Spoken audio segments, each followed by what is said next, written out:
कृष्णाय वासुदेवाय हरये परमात्मने प्रणतक्लेशनाशाय गोविन्दाय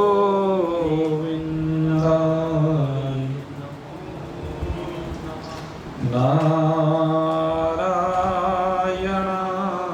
नमोस्तुते सद्गुरुदेवाय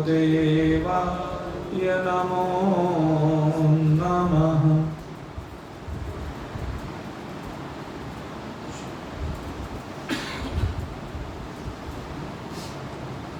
उपस्थित भगवत भाव संयुक्त जिज्ञासु वृत्त,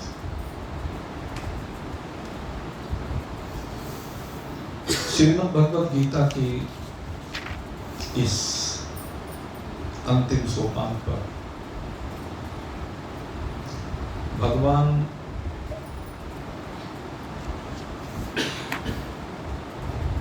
सभी वर्णों को संदेश दे रहे हैं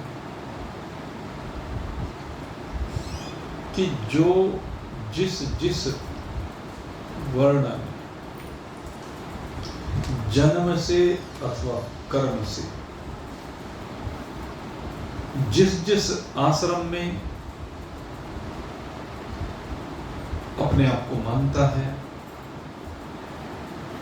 उसके लिए उसी वर्ण और आश्रम का धर्म स्वधर्म हो जाता है और उस वर्ण आश्रम के लिए जो स्वभाव नियत किया गया है, क्योंकि आप जानते हैं कि स्वभाव के अनुसार ही वर्ण की व्यवस्था पूर्व जन्म में निर्धारित हो जाती है। जैसी जैसी जिसकी प्रकृति होती है उसी के अनुसार वह अगले शरीर को धारण करता है। सात्विक स्थिति में ब्राह्मण,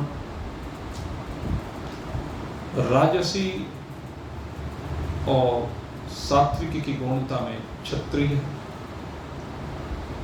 राजसी और तामसी की गौणता में वैश्य और तामसी में शूद्र, ये शरीरों का मिलना कहा गया है।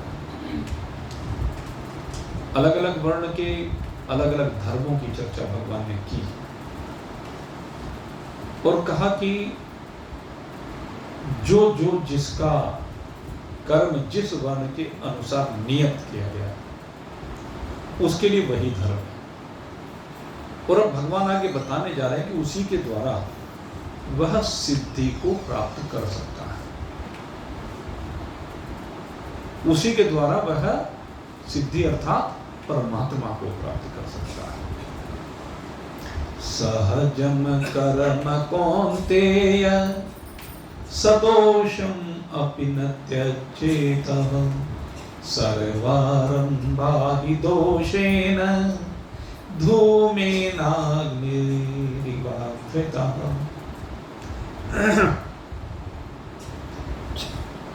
इसलिए हे अर्जुन,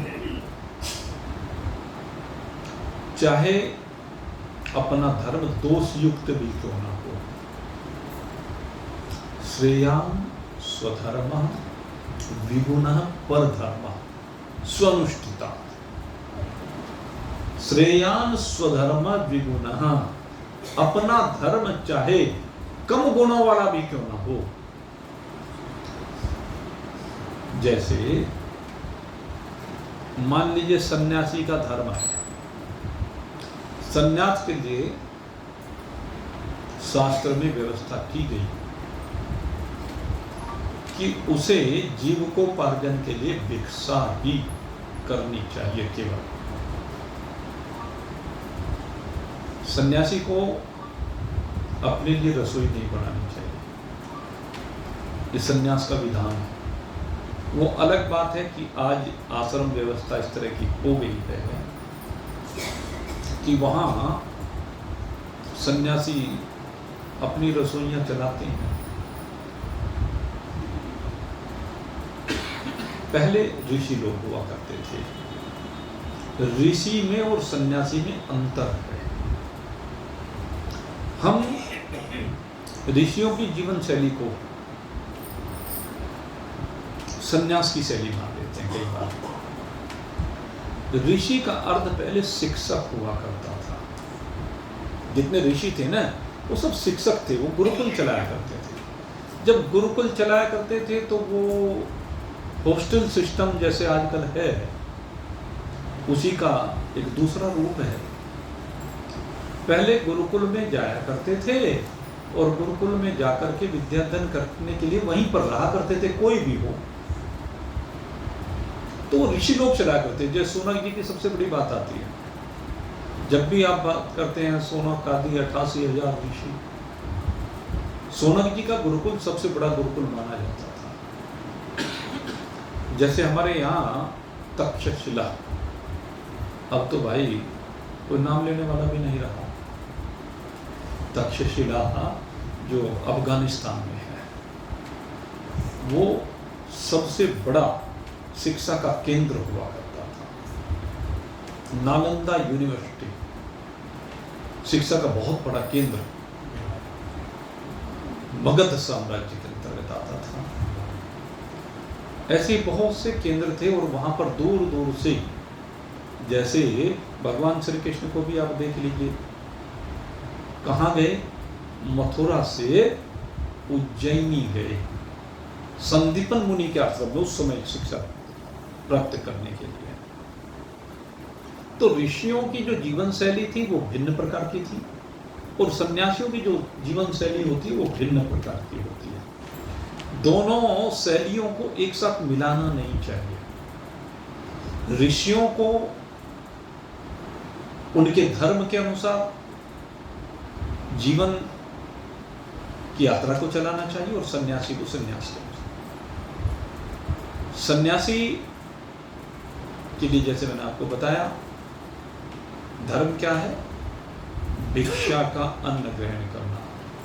लेकिन ऋषि के लिए कहीं नहीं लिखा कि भिक्षा का अन्न ग्रहण करना। ऋषि के लिए तो जो गुरुकुल में विद्याध्ययन करने के लिए ब्रह्मचारी आते थे वो भिक्षा लेकर आते, या राजा लोग, साहूकार, सेठ साहूकार लोग वहां पर साधन भिजवाया करते थे। ये कार्य सेठ साहूकारों और राजाओं का हुआ करता था। जो ऋषि लोग होते थे, ब्राह्मण लोग होते थे, वो वहां शिक्षक हुआ करते थे। जैसे आचार्य चाणक्य, इस जो ये श्लोक है इसमें आचार्य चाणक्य का जो दृष्टांत है वो बहुत ही सटीक बैठता है। आचार्य चाणक्य शिक्षक ही थे इस तक्षशिला यूनिवर्सिटी में, और जो ये मगध का सम्राट नंद, वो आतताई, उसने बहुत अपमान किया उनके पिता का, उनका। तो उन्होंने नंद के विरुद्ध तक्षशिला यूनिवर्सिटी से ही, कहाँ तक्षशिला और कहाँ नंद, बहुत दूरी थी दोनों के बीच, लेकिन वहीं से उन्होंने ऐसा बिगुल फूंका, चंद्रगुप्त मौर्य को तैयार किया और नंद के सिंहासन को उखाड़ फेंका। लेकिन आप देखिए, आचार्य चाणक्य वो शिक्षक थे, आखिर तक शिक्षक ही रहे। बीच का जो उनका समय है वो आए, लेकिन किस लिए? जब देखा कि देश पर आपत्ति आ रही है तो उस समय उस विधर्मी नंद के विनाश के लिए आगे आए। लेकिन आगे किसे रखा? अपने शिष्य को, और वो शिष्य उसी को मगध का सम्राट बनाया। और स्वयं अपने धर्म को नहीं छोड़ा, कुटिया बनाकर ही रहते हैं। बाद में चाणक्य ने समझ लीजिए एक सन्यासी के जीवन को फिर आगे जिया, शिक्षक का जीवन भी था और उसके बाद सन्यासी का जीवन किया। अपने धर्म को नहीं छोड़ा। चाहते तो राजा वही बन सकते थे, लेकिन नहीं, वो राजा नहीं बने। वह दिशा निर्देश तो देते रहे, जो शास्त्र की आज्ञा के अनुसार आवश्यक है वो चंद्रगुप्त से कराते रहे। चंद्रगुप्त ने अगर कहीं गलती भी की तो राजधर्म समझा करके, राष्ट्र धर्म समझा करके, समाज धर्म समझा करके और व्यक्तिगत जो मनुष्य का धर्म है वो समझा करके उसको बार बार निर्देशित तो करते रहे, लेकिन कभी भी अपने हाथ में साम्राज्य की बागडोर नहीं ली।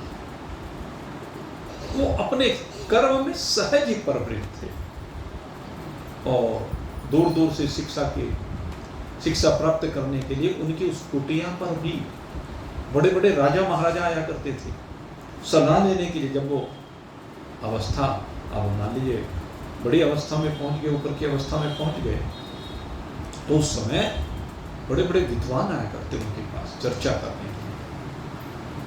ऐसे आचार्य चाणक्य थे, उन्होंने अपने नाम के साथ आचार्य ही जुड़वा करके रखना स्वीकार किया, आचार्य।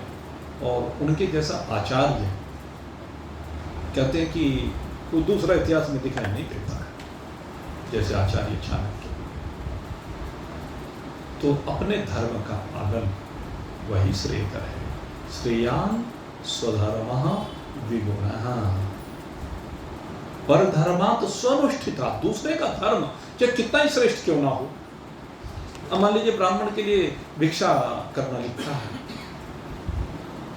वैश्य के लिए तो नहीं लिखा, अक्षत्रिय के लिए तो नहीं लिखा। अक्षत्रिय अगर भिक्षा मांग करके जीवन यापन करना चाहे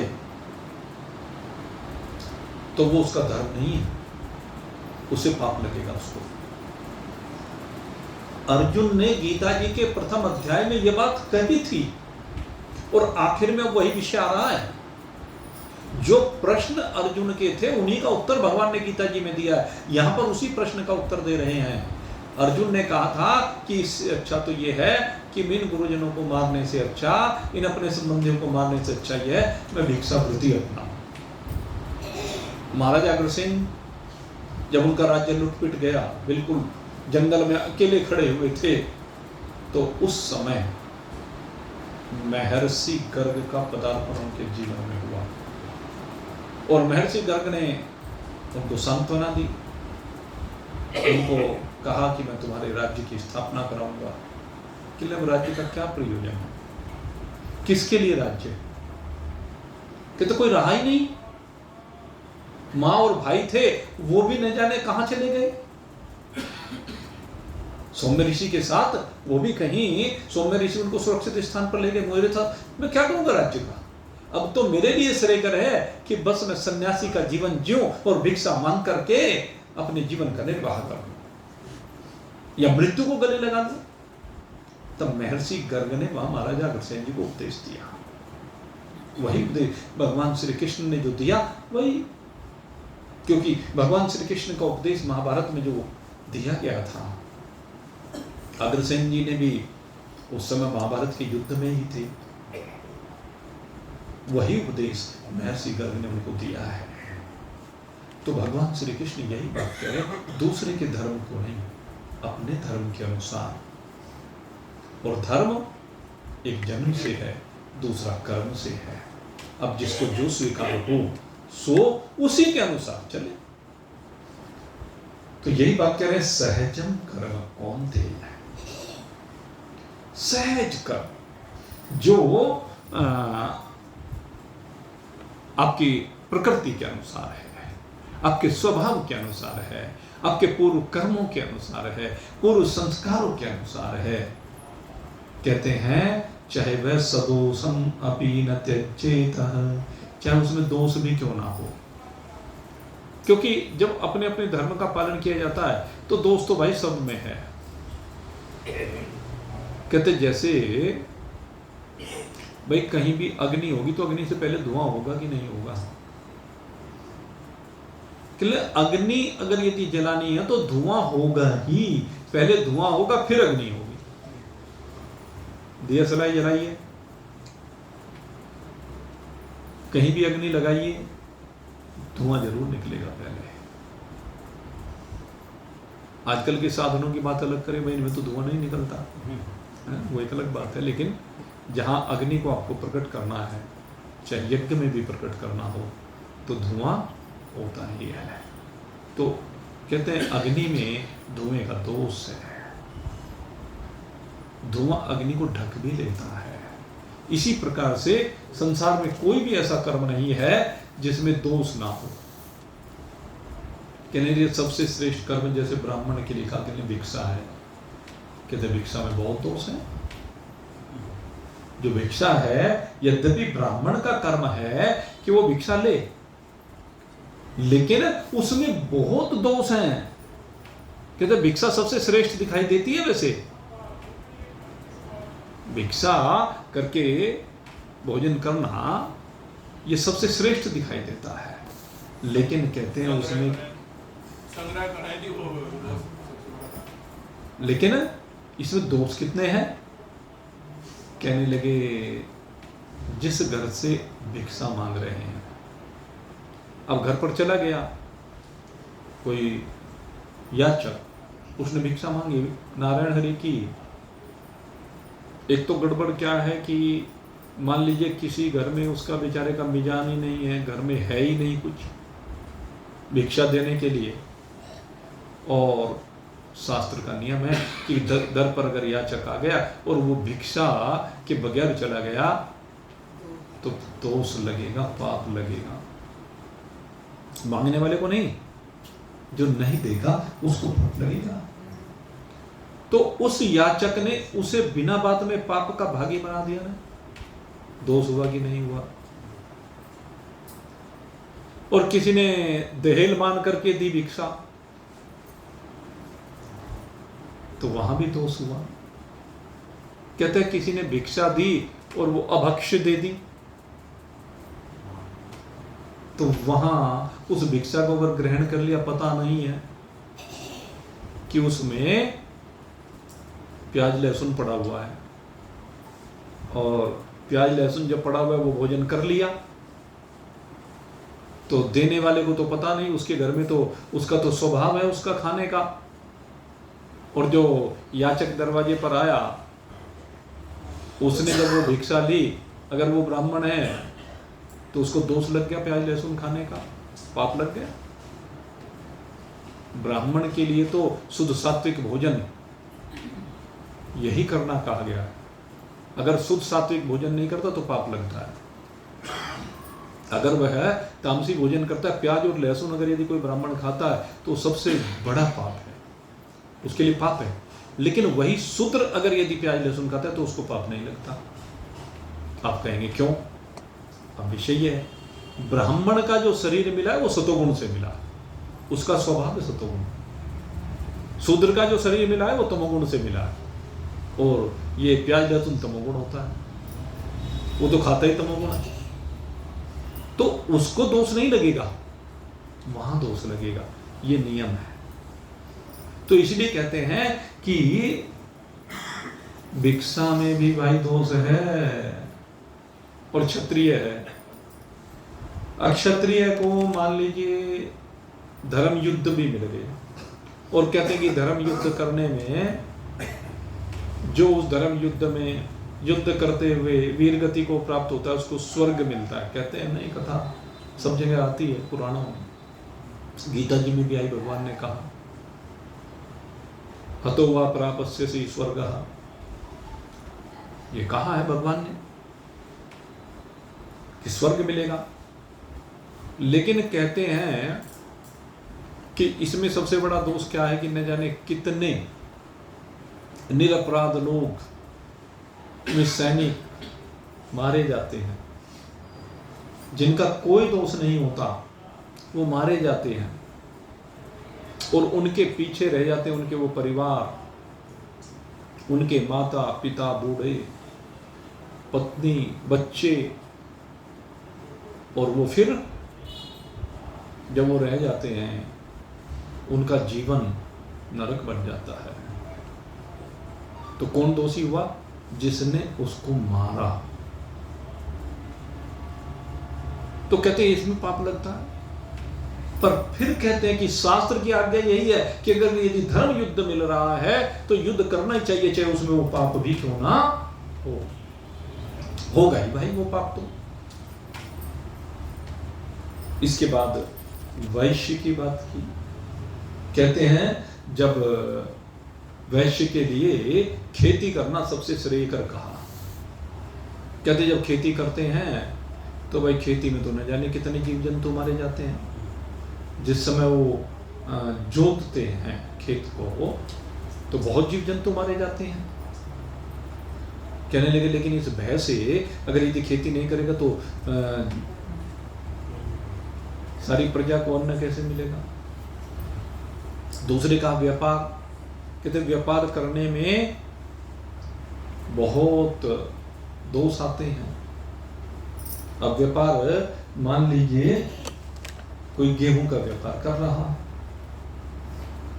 अभी अभी गेहूं आया, खरीद लिया, और अचानक से जैसे कल शाम हुआ एकदम आंधी तूफान बरसा, खूब बरसा। अब वो गेहूं उसने खरीद करके बाहर रखा हुआ था, अब वो भीग गया। अब क्या करेगा? जो गेहूं भीग गया अब उसका क्या करेगा वो? अब ये तो है नहीं कि उठा के बाहर फेंक दे।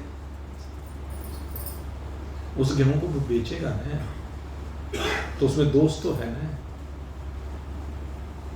तो कहते लेकिन ये व्यापार है, व्यापार में इस तरह के दोष आने के बाद भी उसे करना ही पड़ेगा, नहीं तो कहां से लाएगा।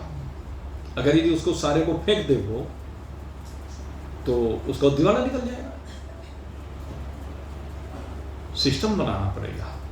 तो खेती में भी बहुत हिंसा होती है, तो लेकिन कहते हैं कि इसमें दोष नहीं है।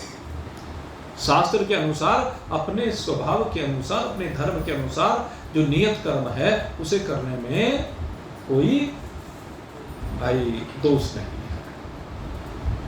अब गृहिणी है, घर में काम करती है,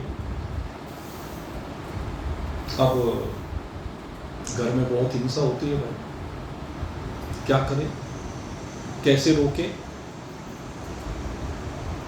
आपके घर में जाले लग जाते हैं, सबके घरों में लगते हैं। अब जब जाले लग जाएं तो उनको साफ करें कि ना करें? जब साफ करेंगे तो मकड़ियां मरेंगी कि नहीं मरेंगी? घर में चींटियां आ गई, मकोड़े आ गए, काकरोच आ गए। अब उनको भगाने के लिए कुछ ना कुछ प्रयास तो करोगे। अब वो तो नहीं तो सब खाने का जो भी सामान है सब में भर जाते हैं, तो कुछ प्रयास तो करना पड़ता है। अब क्या करें इस स्थिति में?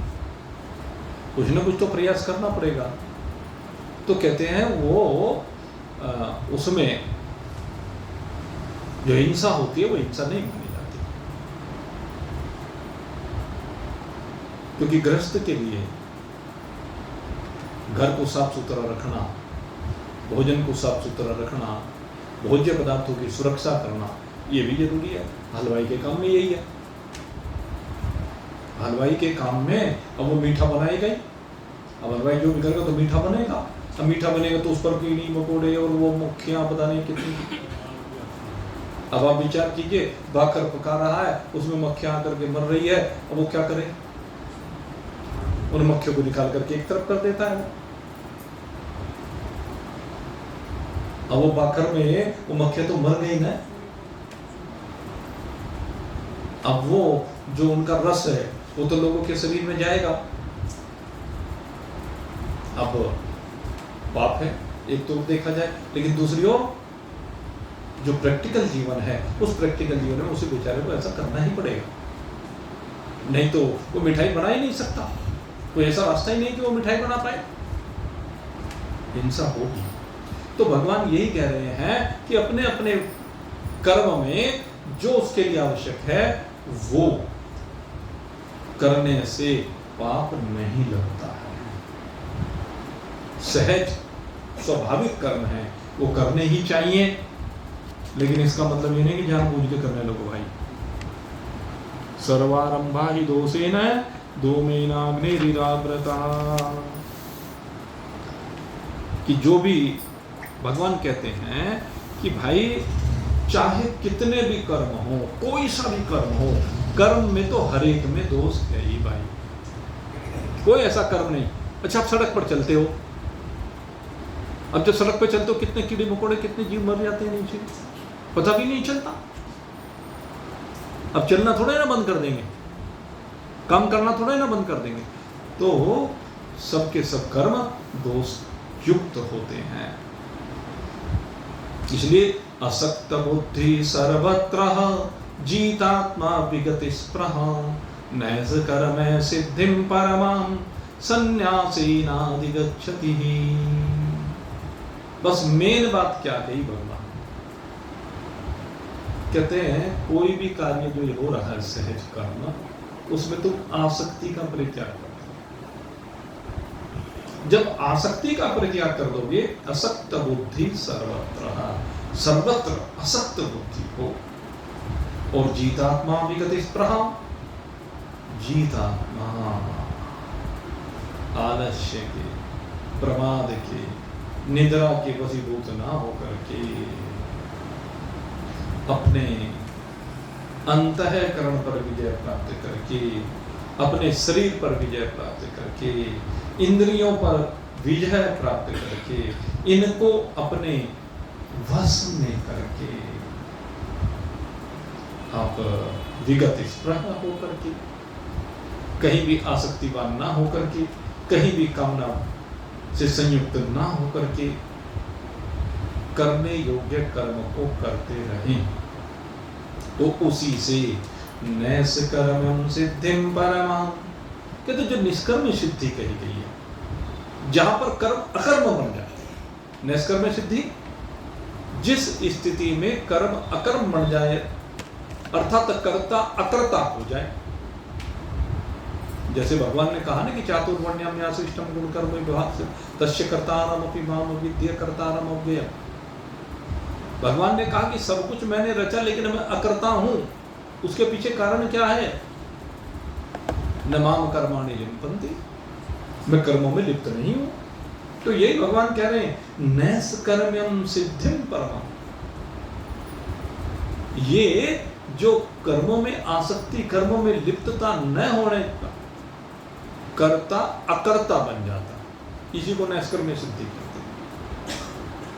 यानी कि वे कर्म अकर्म बन जाते हैं, फल उत्पन्न करने वाले नहीं होते। तो इसी से वो अकर्म की सिद्धि प्राप्त होती है। और संन्यासेनाधिगच्छति,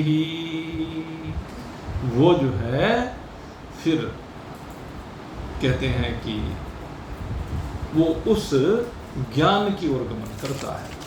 अब भगवान यहाँ पर सर्वश्रेष्ठ सिद्ध करते हैं ज्ञान को। कहते सारा लक्ष्य सिद्धि है, और ये सिद्धि ज्ञान से ही प्राप्त होती है। यहाँ इस अध्याय में आकर के अब भगवान उस ब्रह्म की बात करते हैं। बीच में सभी प्रकार की बात की है, लेकिन अब कहते हैं भगवान, सिद्धिं प्राप्तो यथा ब्रह्म तथापनोति निबोध मे, समासेनैव कौन्तेय निष्ठा ज्ञानस्य या परः। भगवान कहते कि हे कौन्तेय, ये जो सिद्धि की बात की ना, इस सिद्धि को जो प्राप्त करता है ना, जो साधक इस सिद्धि को प्राप्त करता है, कौन सी सिद्धि को? अभी जो आपको बताई, अकर्म रूप सिद्धि को, करते हुए भी ना करने रूप सिद्धि को प्राप्त हुआ साधक किसे प्राप्त करता है? कहते हैं, सिद्धिं प्राप्तो यथा ब्रह्म तथा प्राप्नोति निबोध मे। वो जो है उस ब्रह्म को प्राप्त कर लेता है। कौन से ब्रह्म को? जो ब्रह्म ज्ञान योग की निष्ठा से प्राप्त होता है। ज्ञान योग में जब निष्ठा हो जाती है ना, ज्ञान योग में शरीर भाव नहीं रहता। ज्ञान योग में न स्थूल भाव रहता है, न सूक्ष्म भाव रहता है, न ही कारण भाव रहता है। स्थूल शरीर, सूक्ष्म शरीर, कारण शरीर, तीनों शरीरों की सीमाओं से ये जीव बाहर निकल जाता है और तीनों शरीरों की सीमा से बाहर निकल करके ये उस भाव में विराजमान होता है जिसको कहते हैं अहम ब्रह्मास्मि। ये ज्ञान निष्ठा, ज्ञान की निष्ठा में अहम ब्रह्मास्मि भाव से संयुक्त होता है। निष्ठा ज्ञानश्च या परा। और कहते हैं इस निष्ठा में किस प्रकार से विराजित होता है, अब मैं तुझे वो बताता हूं। 3 श्लोकों में भगवान ने वो सद्गुण बताए। तो भाई इन सद्गुणों को समझ लीजिए और धारण कर लीजिए। जिसके अंदर ये आ गए, समझ लीजिए वो ब्रह्म ज्ञान में विराजित हो गया। कौन कौन से? 3 श्लोक एक साथ भगवान ने दिए हैं। बुद्ध्या विशुद्ध्या युक्तो धृत्यात्मानं नियम्य च श्रद्धादेन विशाच त्यक्त्वा रागद्वेषो विदस्य च विविक्त सेवी लग्गवासी यत वाक्याय मानसः ध्यान योग परो नित्यं वैराग्यं समुपाश्रितः अहंकारं बलं दर्पं कामं क्रोधं परिग्रहं विमुच्यः ये शब्द ध्यान करना।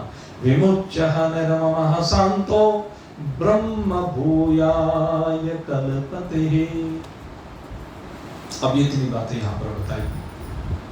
सबसे पहले कहा कि बुद्ध्या विशुद्धया। बुद्धि कैसी हो? सबसे पहले तो बुद्धि की बात है।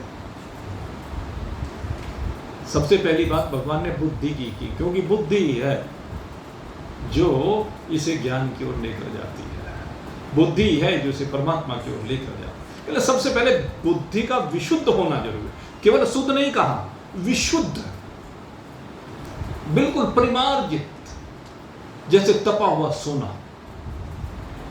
ऐसी बुद्धि होनी चाहिए। इस बुद्धि में कहीं भी विकार ना हो। बुद्धि बिल्कुल निर्विकार हो जाए, बुद्धि में कोई मल ना रह जाए। बुद्धि ज्ञान विज्ञान निष्ठ है। पीछे भगवान ने कहा था कैसी हो बुद्धि? कहते ज्ञान विज्ञान निष्ठ है। बुद्धि का एक निश्चय हो, और वो निश्चय क्या हो? परमात्मा। और वो परमात्मा की अनुभूति, ज्ञान और विज्ञान। जब ऐसी बुद्धि हो जाए, बुद्ध्या विशुद्ध्या युक्तो धृत्यात्मानं नियम्य च। और कहते हैं फिर उसके बाद धृति की बात की। धृति माने धैर्य।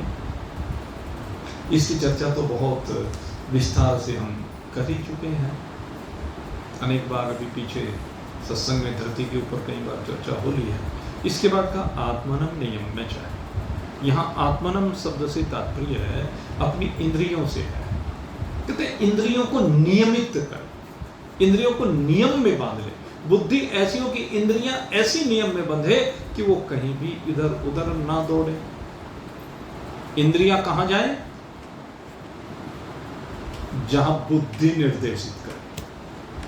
और ये बुद्धि तो कहती है भगवान में जाए, पर जैसे ही भगवान में लेके जाते हैं पता नहीं कहां खो जाती है, कहां भ्रमण करने लगती है। यही तो बुद्धि का विकार है। इस बुद्धि को इसीलिए कहा बारंबार। वो जो दृष्टांत देता हूं ना, एक वो गाड़ लीजिए बांस, हृदय रूपी आंगन। कौन सा बांस? राम नाम का। और वह बार बार उस पे चढ़ाओ उतारो, चढ़ाओ उतारो, चढ़ाओ उतारो, तो उससे कहने लगे ये निष्ठा पक्की हो जाएगी। जो कहा ना बुद्ध्या विशुद्ध्या, विशुद्ध बुद्धि तभी होगी। बार बार लगे रहो, पीछे हटना नहीं है। अरे जब ये अंतःकरण की वृत्ति आपको बार बार दूसरी ओर लेकर के जाती है, वो पीछे हटके नहीं देता, आप तो उसके साक्षी हैं, वो तो आपका नौकर है, आप उसके मालिक हो। तो इसे पकड़ लो जोर से, नौकर है ये, और पकड़ के लेके आओ। और जब ये आपकी पकड़ में आ जाए, ये इंद्रियां आपकी पकड़ में आ जाए, आंख के आगे न जाने कितने रूप जा रहे हैं, लेकिन देखते हुए भी ना दिखे, देखते हुए भी आपको न दिखे। अच्छा आप बताओ, आप रोज बाजार में जाते हो, दुकान पर जाते हो, दुकान से घर पे जाते हो, और जब जाते हो तो खूब सामने देख के चलते हो कि नहीं चलते हो, या सिर्फ झुका के नीचे आंख बंद करके चलते हो? आंख खोल के चलते हो ना? सामने सब कुछ देख करके चल रहे हो। स्कूटर पर चल रहे हो तो देख कर चल रहे हो, गाड़ी में चल रहे हो देख कर चल रहे हो, पैदल चल रहे हो तो देख के चल रहे हो। लेकिन जितने दृश्य आप देख रहे हो उनसे चिपकते हो क्या?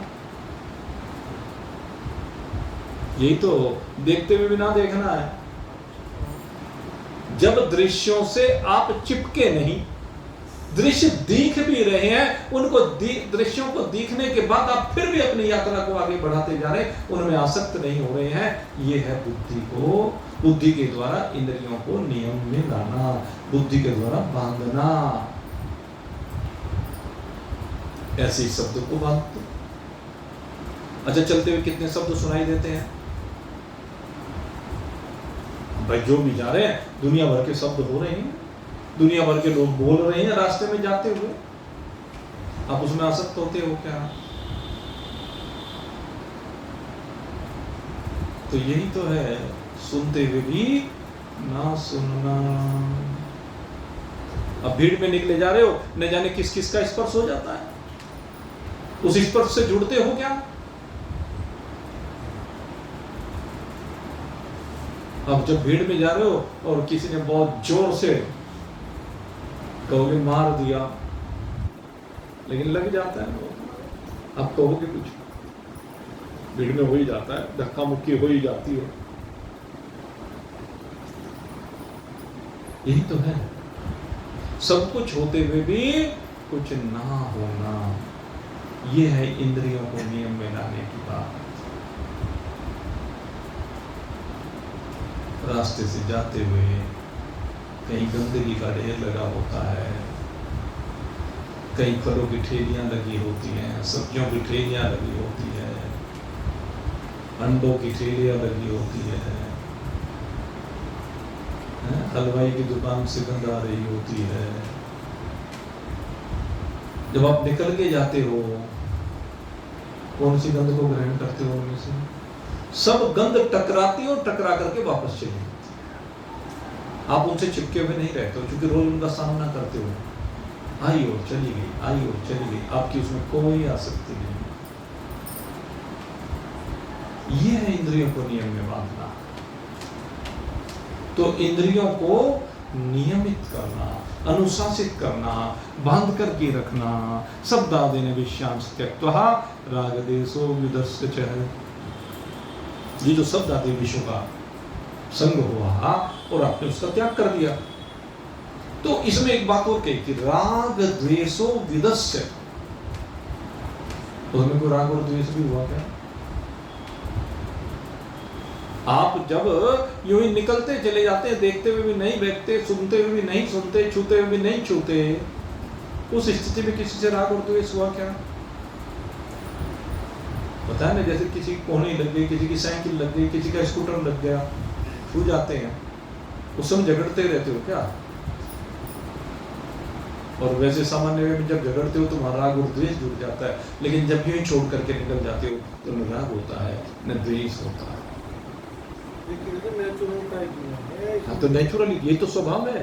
आप वास्तव में स्वभाव यही है, इसे स्वभाव में शामिल कर लेना चाहिए। यही तो बता रहे हैं, ये स्वभाव आपके अंदर है आप, लेकिन जहां राग और द्वेष जुड़ जाता है वहां इस स्वभाव को छोड़ देते हो। अगर राग द्वेष ना जुड़े तो स्वभाव ऐसा ही रहेगा आपका, घर में रहते हुए भी ऐसे ही रहेगा। साधक का स्वभाव ऐसा ही होना चाहिए, ज्ञानी का स्वभाव ऐसा ही होना चाहिए। संसार में कुछ भी हो रहा, आप अनासक्त हैं, कहीं चिपके हुए नहीं है, कहीं रागवान न द्वेषवान। इसलिए कहा विविक्त सेवी लग्गवासी यत वाक काय मानस। विविक्त सेवी, ये जो भगवान ने यहाँ पर कहा है, सबसे बड़ी बात है ये। एकांत में रहना सीखो, अकेले रहना सीखो, या दूसरे शब्दों में कहूं सदा एक रस रहना सीखो। ये है विविक्त सेवी का मतलब, एक रस रहना सीखो, न रागवान न द्वेषवान। आप बिल्कुल अनासक्त भाव से जब रहते हैं तो एकांत में ही वास करते हैं। आपको परमात्मा के अलावा कुछ दिखता ही नहीं, चराचर जगत में परमात्मा के अलावा कुछ सूझता ही नहीं, किसी से कोई राग द्वेष नहीं। और फिर एक लक्षण और कहा लग्गवासी। लग्गवासी ये भोजन को लेकर कहा है। कैसे हो? कहते हैं भोजन भी आपका नियमित होना चाहिए, भोजन भी आपका संतुलित होना चाहिए। जो साधक होते हैं उनका भोजन सात्विक होता है। साधकों को सात्विक भोजन ही करना चाहिए। जो भगवान की ओर बढ़ रहे हैं उनको सात्विक भोजन के अलावा दूसरा भोजन करना ही नहीं चाहिए। और कभी भी भोजन में आसक्त नहीं होना चाहिए। घर में रहें, किसी दावत में जाएं, बाहर जाएं, जहां जैसा उपलब्ध हो गया सात्विक उसी का ग्रहण कर लीजिए। यह गुण होना चाहिए। यत वाक काय मानस। अब 3 चीजों की इनकी बात की भाई, शरीर पर भी नियंत्रण हो, वाणी पर भी नियंत्रण हो, और मन पर भी नियंत्रण हो, और नित्यम वैराग्य समुपासित। वैराग्य से संयुक्त होगे तभी ऐसा हो सकता है। जिसके अंदर वैराग्य नहीं वो साधक नहीं बन सकता, सिद्धि को प्राप्त नहीं हो सकता। ध्यान योग है, ध्यान परमात्मा में उसका स्थिर होगा ही तभी जब जीवन में वैराग्य होगा, अहंकार नहीं होगा, अभिमान नहीं होगा, शक्ति का अभिमान नहीं होगा, किसी प्रकार का घमंड नहीं होगा, काम ना हो, क्रोध ना हो, और परिग्रह, ये बहुत बड़ी बात है। परिग्रह, संग्रह की वृत्ति ना हो। कहते जो अब इसका रिजल्ट दिया इन सबको, विमोच्य निर्ममः शांतो ब्रह्म भूयाय कल्पते। विमुच्य है निर्ममः शांतो, वो विमुक्त है, वो विमुक्त। कौन? निर्ममः, जिसने कह दिया यहां मेरा कुछ भी नहीं है, मेरा नाम की यहां कोई चीज नहीं है, वो शांत हो जाता है संसार की ओर से। और संसार की ओर से शांत होते ही माया शांत हो जाती है, और माया शांत होते ही ब्रह्म भूयाय कल्पते, वो अपनी ब्रह्म स्वरूपता में विराजित हो जाता है। ये सूत्र दे दिए भगवान ने अपने स्वरूप में विराजमान होने के लिए। अब भाई देखो, जानते तो सब हो, अब मानता कौन है वो अलग बात है। जो मानता है उसको ब्रह्म ज्ञान हो ही जाएगा, और जो नहीं मानेगा तो घबराइए मत, प्रयास कीजिए, बारंबार लगे रहो भाई। जब लोग घट में, जब तक घट में प्राण है तब तक लगे रहिए। एक न एक दिन दीन दयाल के भनक पड़ेगी, भनक पड़ी जाएगी, अर्थात एक न एक दिन स्वरूप का बोध हो ही जाएगा। तो हम तो यही चाहते हैं कि आप सब अपने स्वरूप में विराजमान हो। इन्हीं स्वभावों के साथ आज ये सत्संग को अब यहीं पर विश्राम देते हैं। कल फिर सेवा में उपस्थित हो जाएंगे भाई, तब तक के लिए जय राम। बोलिए सच्चिदानंद भगवान की